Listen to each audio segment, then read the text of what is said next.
Express News brought to you by PE Life and sponsored by Lemonade Finance, your surest way of sending money from abroad to Ghana, and Property Express Magazine, Africa's leading real estate publication. My name is Nanaya Ochurebi. Coming up in the headlines, head of the Center for Settlement Studies, KNUST, has bemoaned the inconsistencies in Ghana's housing policy.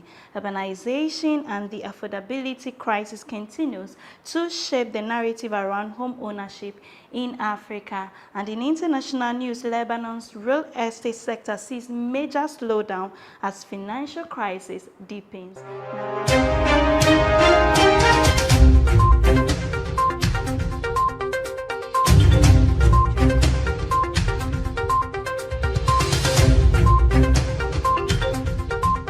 Now the news in details. Head of the Center for Settlement Studies, KNUST, has bemoaned the inconsistencies in Ghana's housing policy.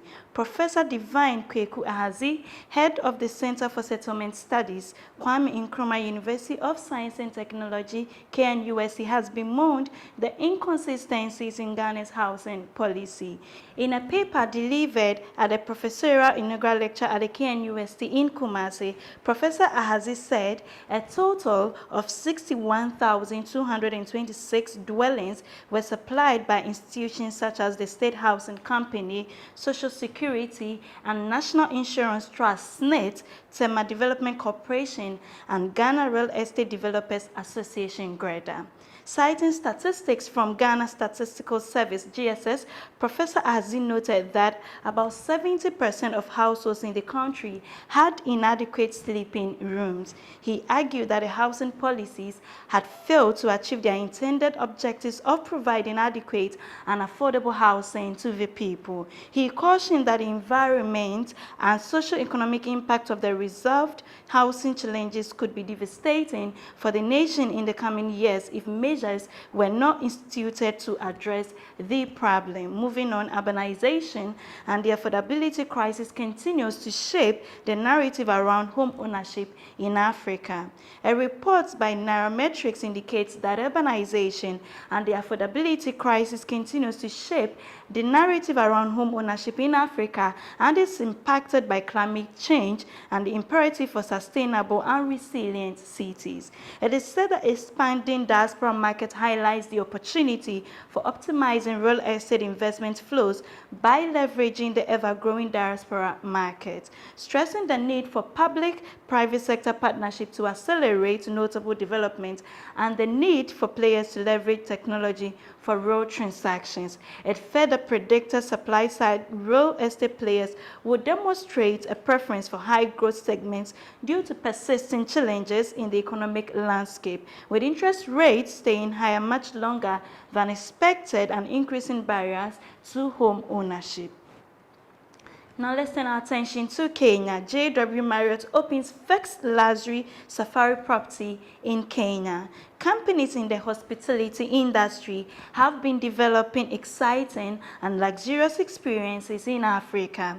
This wide and diverse continent is home to impressive wildlife reserves and many hotels and resorts, some considered the best in the world, that have been providing unique experiences for travelers at top destinations. Now, Marriott Hotels and Resorts debuted in the luxury safari segment with a new JW Marriott Hotel.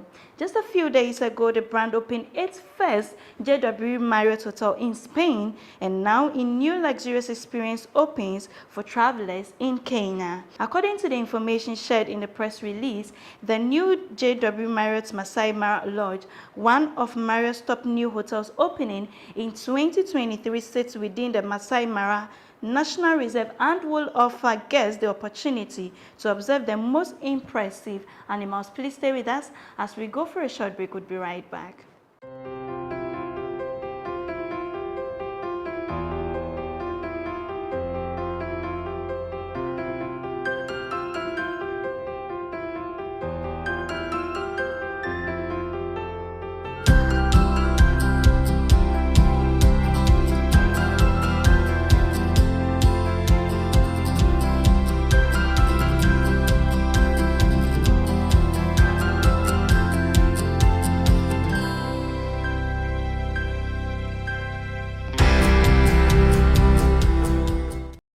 Welcome back from the break. Now, in international news, Lebanon's real estate sector sees major slowdown as financial crisis deepens.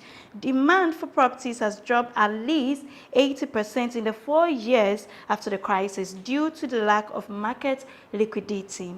The development of Lebanon's real estate sector is slowing down, with the demand for properties falling by around 80% in 2022 and 2023 compared to the years before an ongoing financial crisis which first erupted in 2019, according to economists. Head of the Economic Research Department at Biblos Bank told the media that demand for properties has dropped by at least 80% in the 4 years after the crisis due to the lack of market liquidity.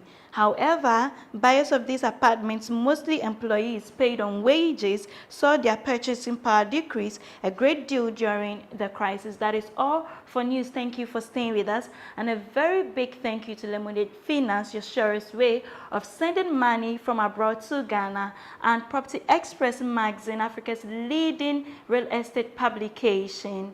For more news, kindly visit our website www.propertyexpress.org. You can also reach us on social media on Instagram, Facebook, Twitter, and LinkedIn at Property Express. This has been PE Live. My name is Nanaya Ochiribia. Have a good time.